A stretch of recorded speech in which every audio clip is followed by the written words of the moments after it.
Constitutional Conversations is a series of discussions by America's leading scholars about the principles, framing, ratification, and implementation of constitutional government in the United States. This series is hosted by the James Madison Memorial Fellowship Foundation of Alexandria, Virginia.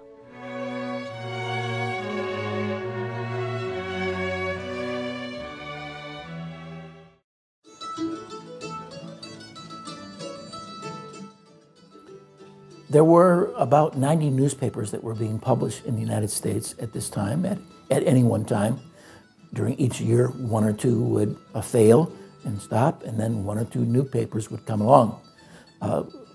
60 of these were in the North and about 30 in the South. Mainly they were in the cities, so in South Carolina there were 4 newspapers. All were in Charleston. But in Connecticut there were 10 newspapers, and they were located in 8 different towns. So they were spread out throughout the state. Most of the printers were all in favor of the Constitutional Convention. They said in their papers that the American people had to accept whatever the Constitutional Convention proposed. So there was that unanimity there and encouragement to accept whatever came out of that convention. Whereas before, often amendments to the articles were viewed skeptically. Now there was a sense, because of the newspapers, that we should adopt this Constitution. Now, most of the newspapers, there were about only 6 that were anti-Federalist. And there were another 6 that were sort of neutral, would publish both sides of the issue.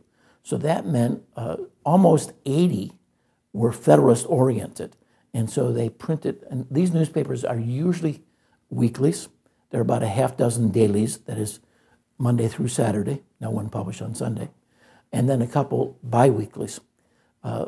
Most of these newspapers are Federalist, and they exchange their information one with another. There was no national news service like the UPI or AP service, and so one newspaper editor would get maybe 3 or 4 newspapers from other cities and cut and paste the information from the other cities and put that information under date lines that might say, if you're a New York newspaper, you'd have a date line, Boston, 25 October, the latest news from Boston.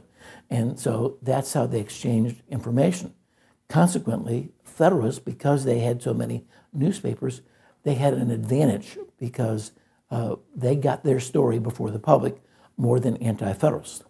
Now, given that, and most historians recognize that, but given that, you find that the anti-Federalists take the lead. And they start out first with their objections to the Constitution in the newspapers, and Federalists then respond. Well, the Federalists did a pretty good job of responding, and I think overall you can say that the newspapers were a real advantage that Federalists had over anti-Federalists.